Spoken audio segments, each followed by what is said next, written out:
Today I'm going to beat Pokémon Colosseum with the two feuding rivals of Owen, Zangoose and Seviper. Will these two overcome their differences and work together to thwart Cipher's plans? Or will this generation's long rivalry tear the duo apart at every turn? That's what we'll find out today. Challenge rules are on screen now and in the description below. All music remixes were done by 𝗟𝗶𝗲𝗆, so please make sure to follow our channel for more incredible music. Also, a big thank you to 𝗂𝗂𝗏𝗀 on Twitter for allowing me to use their incredible artwork on the video thumbnail.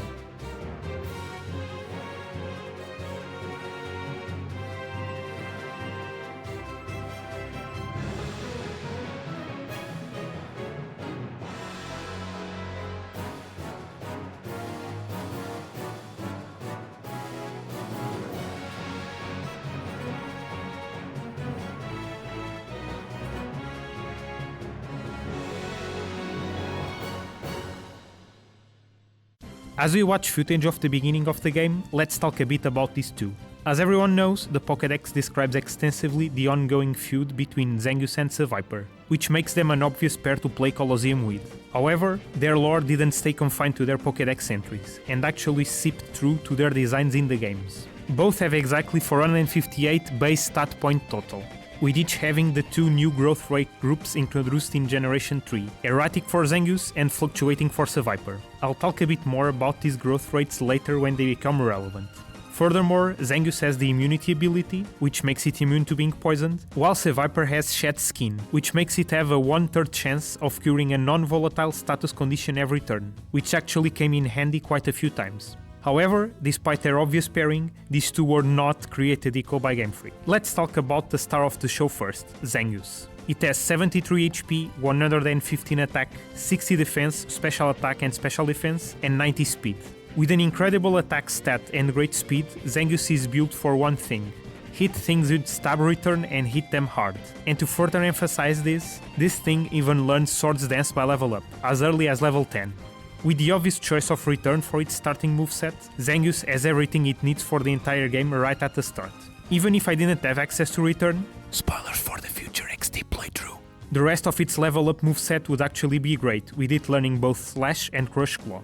In addition to all this, just to make this thing even more insane, its TM moveset is one of the most extensive in the game. It can learn pretty much everything under the sun, including special moves like Giga Drain, Solar Beam, Thunder, Fire Blast and Blizzard.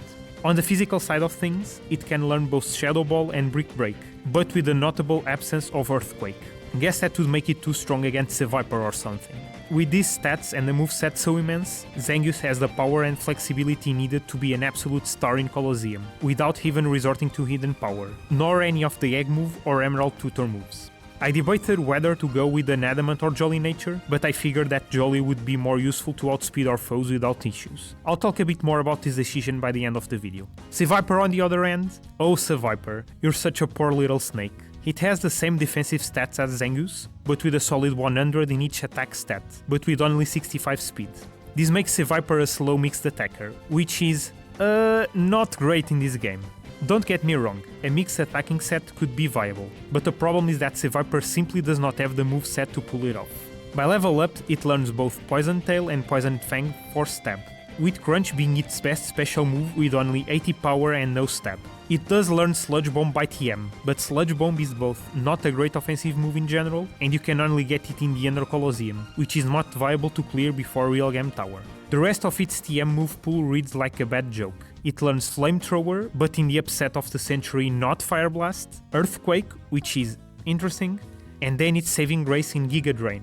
And that's pretty much it. Its Sag and Move Tutor moves are so bland, I didn't even pick one for it at all. With a moveset like this, the best I could think of was a special set to fill the ghost and rock-shaped holes in Zangoose's offense. For its nature, I debated whether to go with a neutral nature, but I decided that increasing our mediocre speed with Timid would be way more helpful. Now, I'm going to do something new and leave my predictions for the run. I'm honestly unsure if my strategy will work well enough or not. There are a lot of unknowns in this run, from having a setup move in SD, to having the errating and fluctuating growth rates, and potentially getting Brick Break.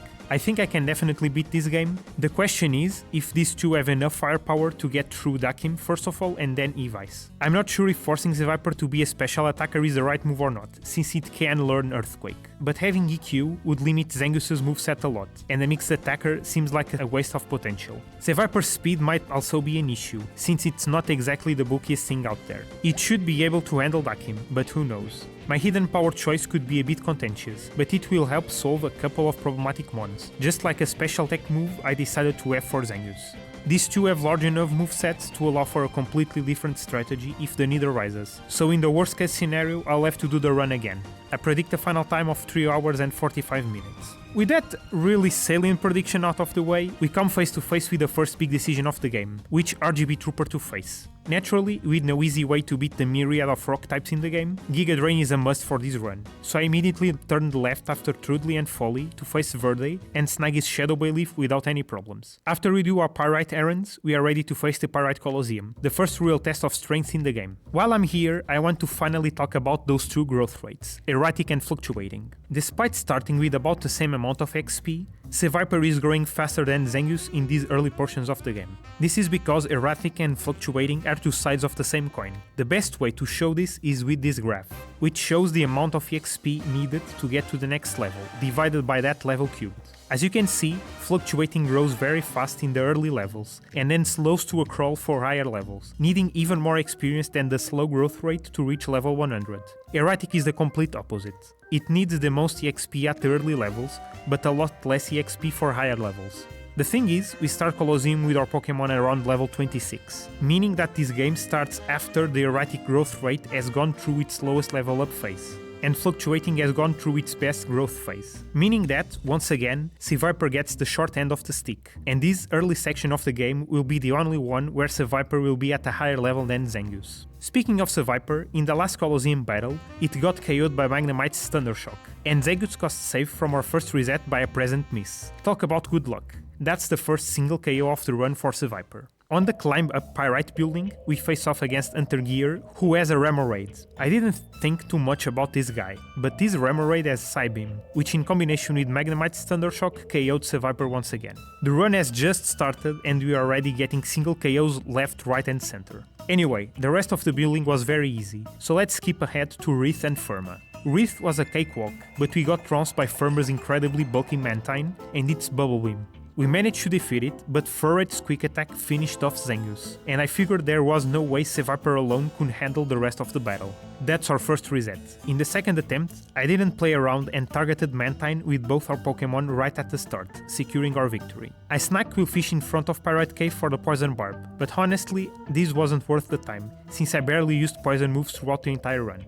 We cleared Pyrite Cave without issues, skipping the vitamins this time. Poison Tail proved to be quite useful against the myriad of Lotad and Lombre in the cave, which was a good sign of things to come against the Ludicolo master himself, 𝗟𝗏𝗏𝗏. Let the music play.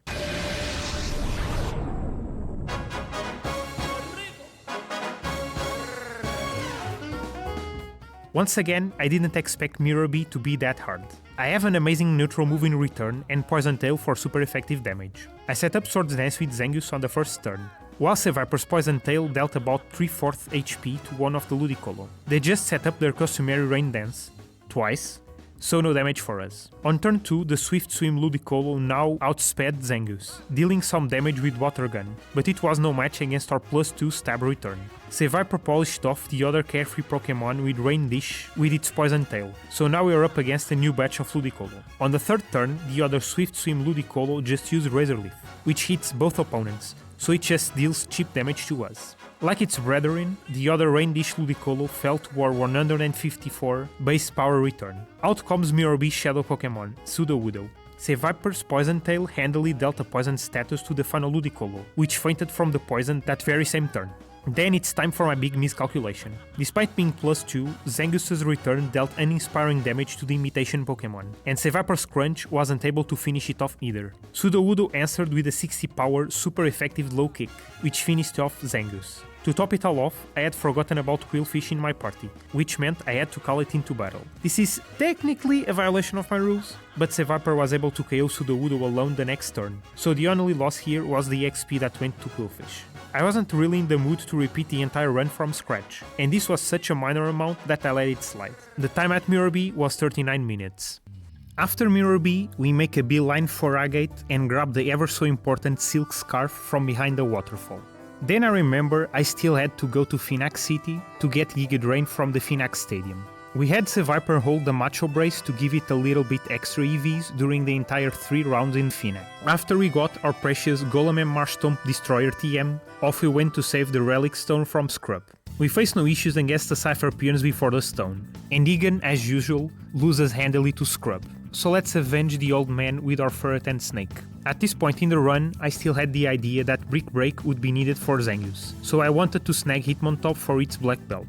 Naturally, Geodude is absolutely no match for Seviper's newly obtained Giga Drain, and because of my previous experiences with this why not, I took the turn to set up Swords Dance with Zangoose. After Geodude gets deleted, out comes Hitmontop, who intimidates us, meaning our attack is down 1 stage. Because I intended to snag Hitmontop, I attacked why not with Zangoose. Fortunately, Hitmontop just used Focus Energy, while Seviper dealt pathetic damage to it using Poison Tail. On the next turn, I got rid of Clamperl, while Seviper targeted Hitmontop.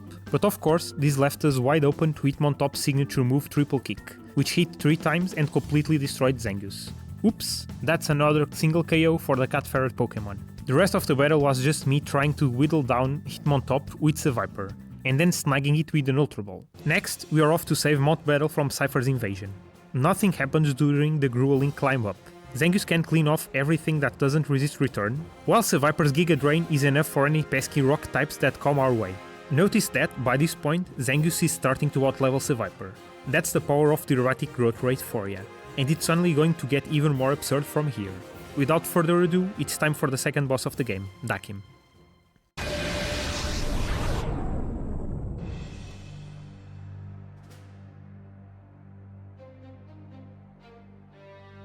For once I wasn't expecting 𝗥𝘂𝗋𝗀 to be that hard, considering pretty much have an answer to every one of his Pokémon. But I wasn't expecting this. He started off with his customary Metang and Golem. We know Golem always protects on turn 1, so I took the chance to set up with Swords Dance, while Seviper got a big bite out of Metang, dealing about a third max HP. Metang responded with Earthquake, which dealt half to Seviper, way less than I expected, and just below a fourth to Zangoose. And at this point we are pretty much golden. Zangoose can KO Metang after the setup even with resisted return, while Seviper can recover pretty much all the HP it lost to Metang's Earthquake using Giga Drain on Golem. On the next turn, we repeat the strategy for Camerupt and Marshtomp, respectively. Out comes the Shadow Entei, who shockingly survives Zangoose's return, firing off a massive Fire Blast that leaves him with only 9 hit points. Naturally, Seviper KO'd it right after with Crunch, but this was very close to being another single KO. The time is 1 hour and 9 minutes. After 𝗥𝘂𝗋𝗀, we collect the Time Flute, purify Hitmontop to unlock the pointless visit to the Mystery Lab, and then we make our way to the Under, the Land of Dreams. In the shop here, I buy 2 TMs, the obligatory Hidden Power and Fire Blast. If you remember my gripe from earlier, Seviper sadly does not learn Fire Blast, but Zangoose sure does. That's right, my jolly physical attacker is going to be running Fire Blast. The thing is, I'm realizing that Fire-type moves are extremely helpful in Colosseum because of the large amount of pesky Steel types, namely the Fortress in 𝗥𝘂𝗋𝗀 2 and in one of the Under Colosseum's trainers, the final bosses Scizor and to a lesser extent Venus 1's Steelix, Gonzap's Skarmory and Nascor's Shadow Metagross. These things are seriously hard to take down without a Fire-type move, and they can do serious damage if left alone. Fire Blast is strong enough that even coming from a 60 base special attack with a hindering nature, it can outright KO or else do massive damage to these Steel types. So Fire Blast is an amazing tech option for the Pokémon that can learn it. As for the other tech option, I went with Hidden Power Ice for Seviper, namely to deal with 2 specific threats, 𝗥𝘂𝗋𝗀's Flygon and the final boss's Salamence.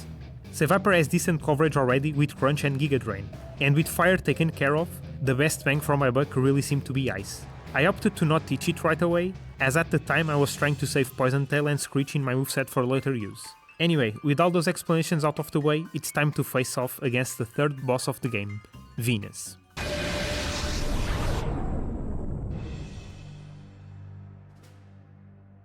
I wasn't too concerned about Venus because I figured the biggest threat, Steelix, could be dealt with Fire Blast and Giga Drain.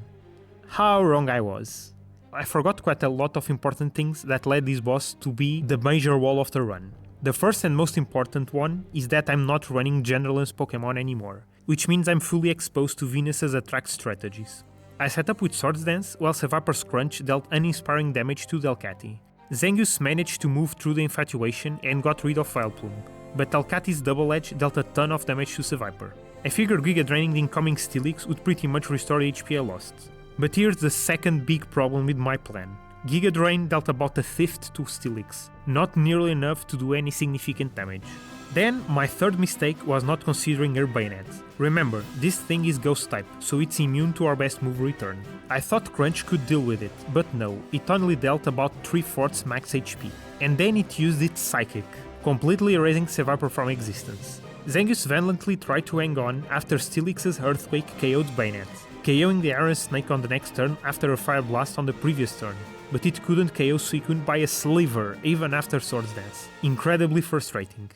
Now, I won't bother you with the details of the next 9, yes, 9 resets on Venus. That first battle was actually the best one of those 9 resets. I got unlucky with crits, Fire Blast misses, bad strategic moves, and just overestimating how much damage Seviper could tank and deal. After a while, I thought I just needed more damage output, so I went ahead and defeated a few trainers in the Under, then went to Phenac for a bit, and finally returned to Pyrite to train in the Colosseum. My plan at the time still involved getting Brick Break there, and I figured I was at a high enough level now to do at least some training. Turns out these guys aren't that strong, and my previous bad experience here with the Sewer Rats was just because they were terrible. I did get one single KO on Seviper and 3 whiteouts in the Colosseum, but no biggie.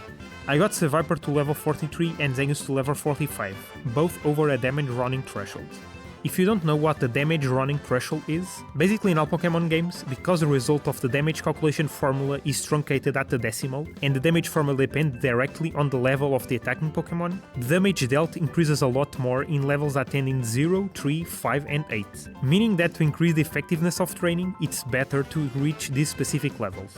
Between more failed attempts and the training, I finally taught Seviper Hidden Power Ice, and remembered to use the move that defined this entire run, Protect. After all, since Steelix loved to use Earthquake, Protect could be a way to make Seviper survive that move, while also making it deal collateral damage to its ally. However, the timing of the Protects was kinda hard to figure out, so I had a few more resets even after I taught it. Let's just skip straight to the winning battle.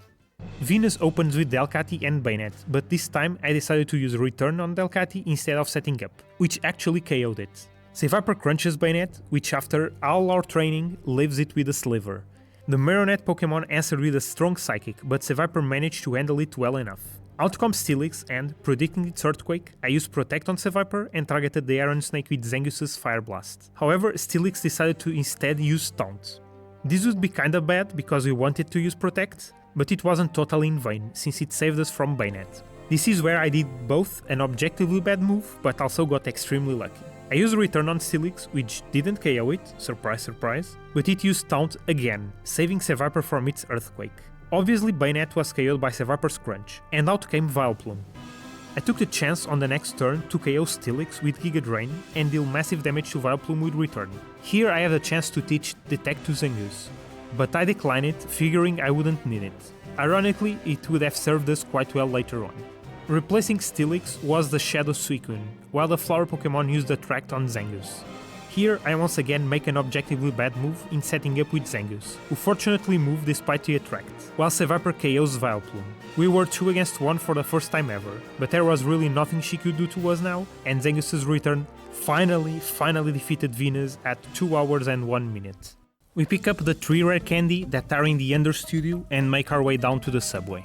Nothing too interesting happened in these fights, so let's instead analyze the mess that was Venus while we watch this travel footage. To be honest, I really think it's possible to beat Venus without training with some luck and Protect, or maybe just enough training to get Seviper over level 40. At level 40, Zangoose definitely needs to set up to one-hit KO everything on her, and only at level 45 do we get a guaranteed one-shot on 𝗟𝗂𝗃𝗃 without setting up. Timing is essential in this battle, and Protect, or if we had taught it Detect, on Zangoose could also be super helpful when Steelix decides to start dishing out Earthquakes that damage its own allies. If we manage to coax Steelix into damaging 𝗟𝗂𝗃𝗃 or Vileplume with Earthquake, Zangoose can then finish them off without setting up, giving us a precious extra turn to deal with Steelix and 𝗟𝗃𝗃𝗃. With the Under Subway stuff done, we make our way to the lab, waltzing right through the front door. It was a relatively uneventful lab, except for the fact that I couldn't find the third DNA sample for a while, so I lost a bit of time there. At the end of the lab, we come face to face with our final Cipher admin, 𝗵.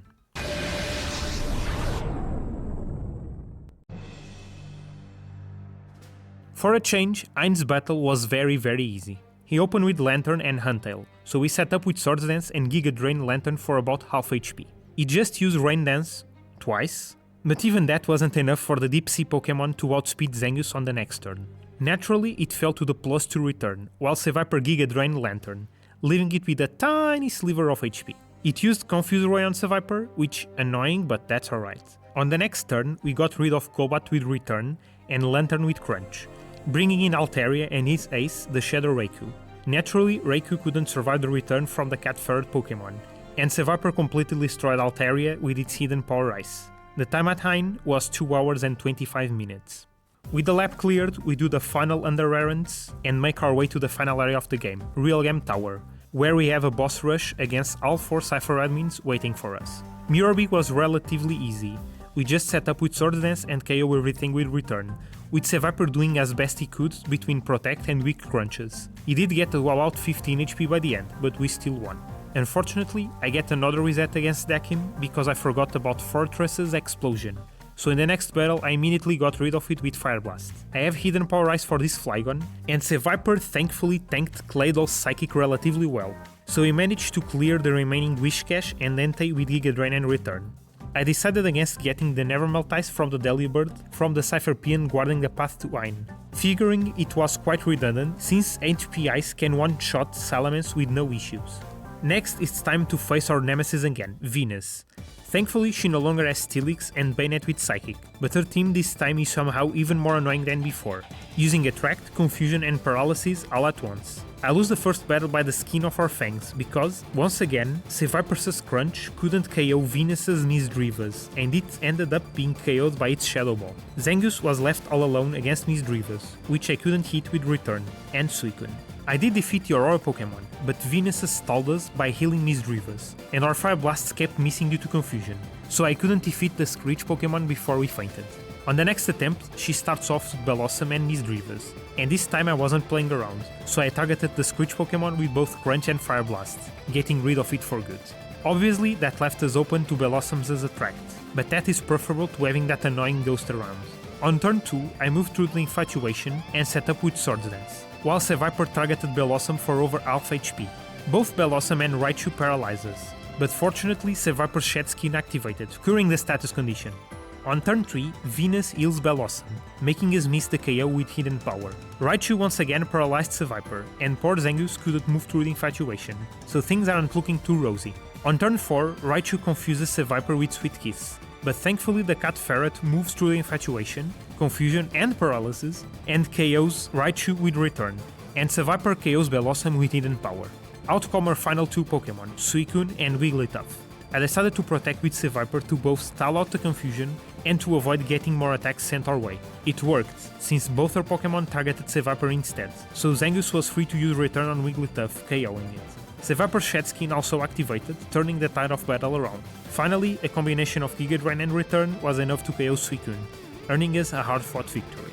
We heal and then go straight to the final Cipher admin, Ein. He wasn't a problem last time, and he wasn't a problem here either. We did some objectively bad moves, like allowing Starmie to eat a massive sacking on Seviper, but fortunately Crobat's final fly missed on the snake, allowing us to KO it with Return. On our way up the tower, we are stopped by our former boss, Team Snag'em head Gonzap, and after a long speech, he challenges us to a battle.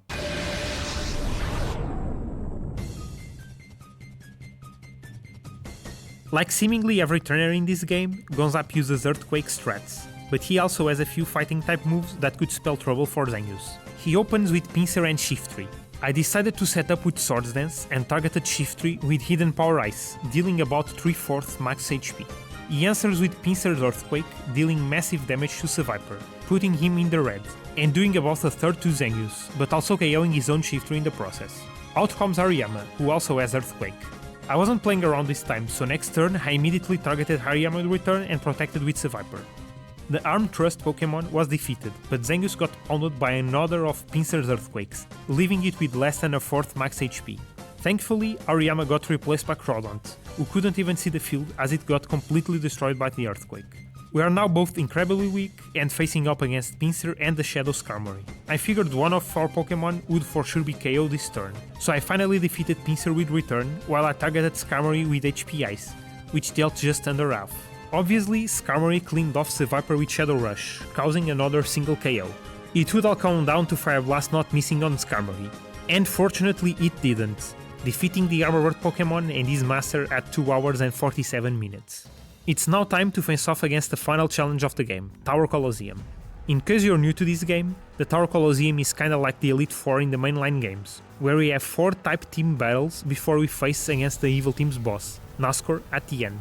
The twist is that we cannot heal or save between battles. We are just below 3 hours, so will we make it to the final boss before then? Let's find out. The first 3 trainers, 𝗏𝗏𝗄𝗃, Dylan and Nessa, were all fairly easy, and we got to the final trainer, 𝗏𝗏, with a good amount of HP left. 𝗏𝗏 is a grass type user, and he has one of the most annoying Pokémon to defeat in the game, Cradily. For him, I set up Swords Dance and then used Return and HP Ice alongside with a lot of Protect to make our way through. With this gauntlet cleared, we forced Cipher's boss apparent 𝗏score to come out and face us himself. Let's get him. He's what I would say, but I made a critical mistake against him. He started off with 𝗏𝗏𝗃, which basically one-hit KO'd Zangoose with Sky Uppercut, and from there the battle just spiraled out of control. Our dreams of beating the game before 3 hours are now completely dashed, and I decided to take the white out to keep the XP. We have to face the entire 𝗏 Colosseum to get back to 𝗏score, but the strategy was much the same as the first time, so let's skip right to 𝗏score's battle again, this time with a proper intro. Let's just say 𝗏score truly has the best battle team in the entire franchise. I find it so invigorating.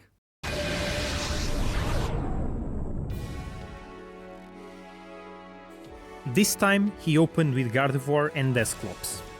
I did the same thing as before, setting up with Zangoose and protecting with Seviper, which nullified both his Psychic and Confuse Ray.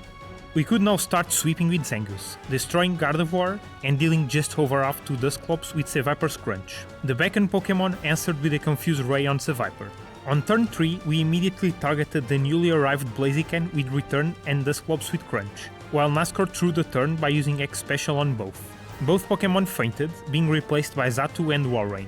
I figured Xatu was more problematic because of Psychic, so I targeted it with Return, while Seviper dealt over a third to Walrein with Giga Drain. The Ice Break Pokémon used Attract on Seviper. Seriously, why do so many Pokémon in Colosseum use Attract strats? Which means the Fang Snake Pokémon is now both confused and infatuated. We snapped out of confusion and I tried to protect, but Seviper didn't move.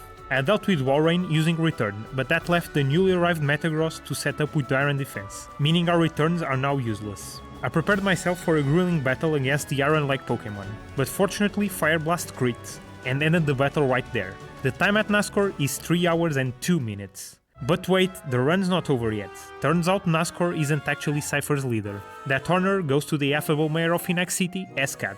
Or should I say, Evice.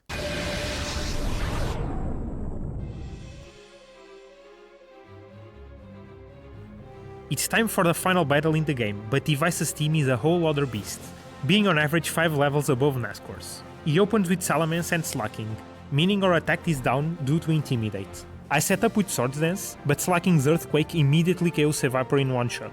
Oh dear. I didn't reset here and I instead took the whiteout. Evice is so nice to us that we can just come back to face him directly, instead of having to go through the entire 𝗏 Colosseum again.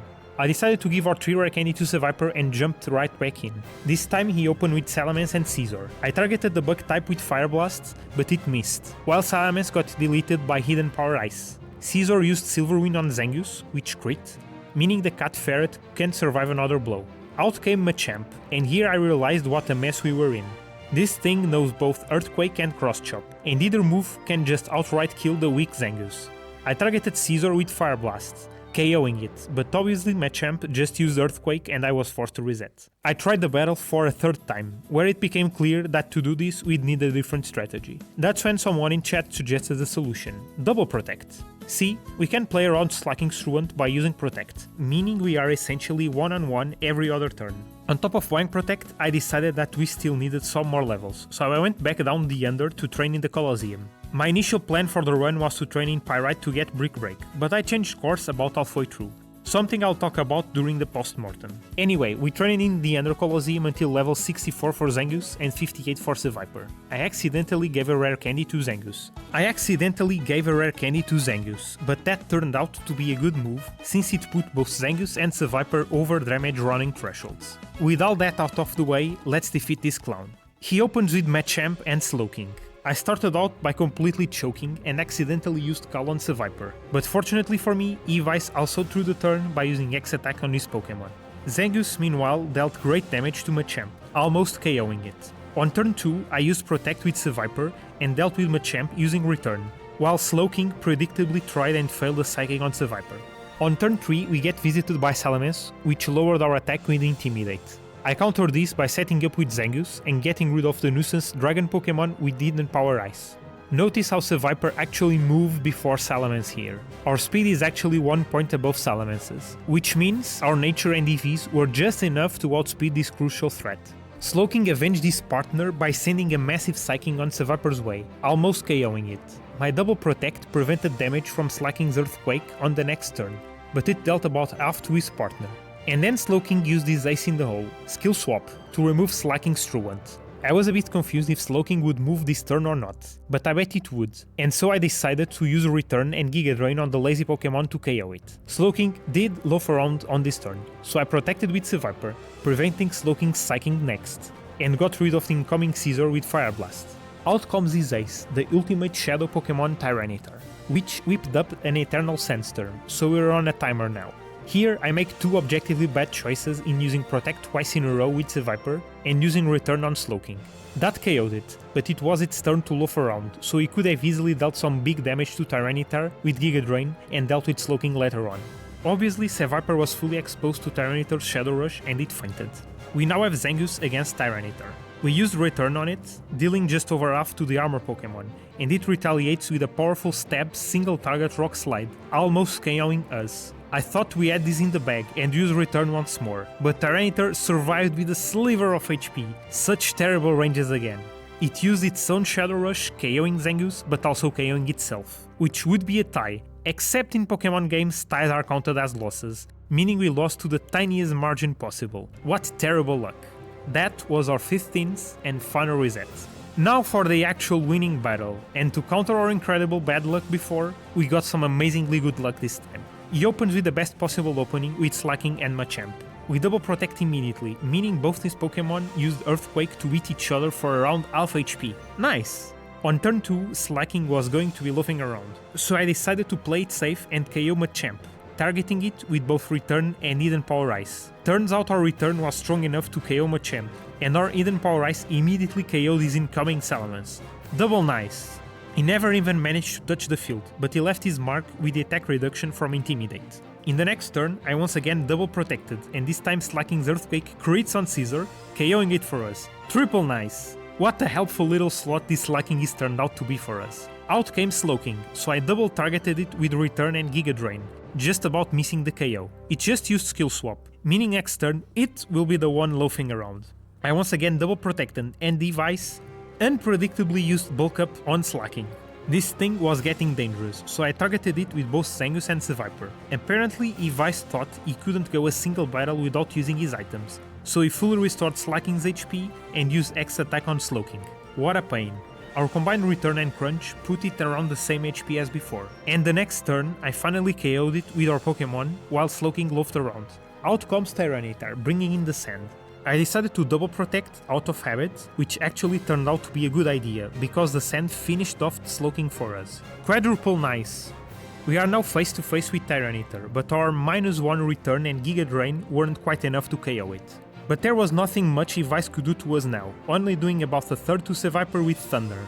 On the next turn, we defeated the armor Pokémon with Return and Giga Drain, finally finishing Pokémon Colosseum with Zangoose and Seviper in 3 hours, 25 minutes and 53 seconds, with 15 resets, 5 single KOs, 2 for Zangoose and 3 for Seviper, and 5 whiteouts. Here's the table with the splits and the metrics across the run if you're interested. It's now time for the Postmortem! What an interesting run this was. I knew I'd find out a lot about Colosseum this run, but it turns out I found out even more than I expected to learn. The main takeaway is that my predictions were way off. As it turns out, Zangoose is an absolute beast, even without setting up Swords Dance, and its erratic growth rate makes it that much stronger by the end. Honestly, Zangoose might be one of the best Pokémon to play this game with. Seviper meanwhile suffered a lot, not because of its weak defenses, because it managed to tank quite a lot of hits, even super effective Earthquakes and Psychics. nor because of its low speed, since remember, we actually outsped Salamence in the final battle, and not even because of the fluctuating growth rate, which at this point basically grows as slow as the slow growth rate. But rather, the problem with Seviper is its lack of damage output. If only it had access to a stronger move than Crunch for neutral targets, like Sludge Bomb or even another stab type, it could be that much more threatening. Still, its combo of Giga Drain, Crunch and Hidden Power Ice made it invaluable to deal with some very annoying foes that Zangoose would have a hard time against, especially Dakim. Then there's the matter of Brick Break. As you could tell halfway through the run, we never really needed it for anything, as Seviper's Giga Drain or Zangoose's Fire Blast handled every Pokemon against which Brick Break would be helpful. Even against Venus's Steelix, Fire Blast is still stronger than a +2 Brick Break. This is another blow to Brick Break as a potential move to get, except for the rarest of Pokemon that literally don't have any other options. It's just too difficult to get and way too weak to be worth it. Something else interesting I found out was how speed works in this game. I changed my mind at the last second about which nature to run on Zangoose, and decided to go with Jolly, influenced by competitive Pokemon. However, Colosseum is not competitive Pokemon, and since every non-Shadow opponent has 0 IVs, EVs, and a neutral nature, we can outspeed everything at a way lower base speeds than what you'd expect. By the end of the game, Zangoose had over 170 speeds, which is more than enough to outspeed literally everything. We could have easily gotten away with an Adamant or even Brave Nature, which would have given us better ranges against Tyranitar, which we lost against the first time due to the return being too weak, and crucially against Steelix. Finally, there's the sheer utility of Protect, and if you had thought it, Detect. I kinda used it on a whim, but Protect turned out to be way more useful than I expected. Because so many trainers in Colosseum use Earthquake, having Protect gives us a helpful way to play around the AI and make sure our weakest Pokemon can survive longer in battle, especially if they can tank many hits like Zangoose and Seviper. So in a future run with these two, expect me to not give up on Detect and have a Protect and Detect heavy run. With a less messy and more streamlined run, I fully believe these two can do a sub 3 hour run, rivaling 𝗟𝗲𝗃 and 𝗟𝗏𝗄𝗃 or even surpassing them. Speaking of, here's a comparison chart between these two runs. As you can see, we actually did better than the mythical duo before Venus, mainly due to better play and the fact that we didn't need to get Solar Beam from Phenac Stadium. However, we lost a stupid amount of time on Venus, as you can see by the dashed lines, which are the difference in time to the previous split. We actually recovered fairly significantly by the end, meaning that these two had results comparable to mythical Pokemon with 30% higher base stat total. Turns out, in the end, they managed to overcome their differences and actually work together. What a nice finish. If you made it till the end, thank you very much, you are incredible. As usual, if you liked this video and want to see more, make sure to like, subscribe and comment down below to boost the algorithm. While you're at it, also subscribe to my streaming channel Trite Streams to catch the playthroughs live, and make sure to join my Discord server, the 𝗥𝘂𝗃𝗃 Club, or follow me on Twitter to be notified when I stream or publish a new video. Links are on my card and in the description or the about page of the channel. Until the next video, see ya! Outro time! You know what, I'm tired of being on the receiving end of all those earthquakes. I want to use some earthquakes of my own. All I need is another obvious pair of Pokemon, especially ones with Levitate, so that I wouldn't need to use Protect. And yes, imagine if they had, I don't know, a Celestial team or something? Yes, that sounds kinda nice, doesn't it? Anyway, I have to apologize for the messiness of this run in particular. I forgot to record the first half at 90 FPS, meaning he had worse video quality before Real Game Tower. I also made other mistakes, like forgetting to set my IVs until after Pyrite Colosseum round 0, and letting that wheel fish into battle. Again, my apologies, but I'll do my best to make sure these things don't happen again. Spoilers, they actually happened in the 𝗟𝗲𝗃 and 𝗟𝗏𝗃 XD run. I forgot to record the second half from the start. So there's like in the Ardos battle, half of the battle isn't recorded, isn't in 90 FPS, but I'm hoping I can release a video every month if my migraines collaborate with me. Well, I've spent the last month, at the time of recording, today is June the 11th, 2024. I basically spent the entire month of May with a migraine, and kinda that's why this video is very late, because I just couldn't edit it. And I then decided to re-edit the script to remove some of the description of some of the battles to make it a little bit shorter. I'm spending all this time doing the outro, but the video is supposed to be shorter anyway. The next run will definitely be in XD. Actually, I've already played the XD run with 𝗟𝗲𝗃 and 𝗟𝗏𝗃. Very surprising run. I'm probably gonna record the voiceover right after this one, the 𝗟𝗏𝗃 and 𝗟𝗏𝗃 run, and then the plan is to do the Solrock and Lunatone run And after that, I'm like planning to switching the games every video. So I play Colosseum, then XD, then Colosseum, then XD. So yeah, that's the plan for the future. I hope my migraines can collaborate. I might play more often, more streams. I don't know. So yeah, lots of plans. Let's hope things collaborate in me. And yeah, I don't have anything else to say. So bye-bye.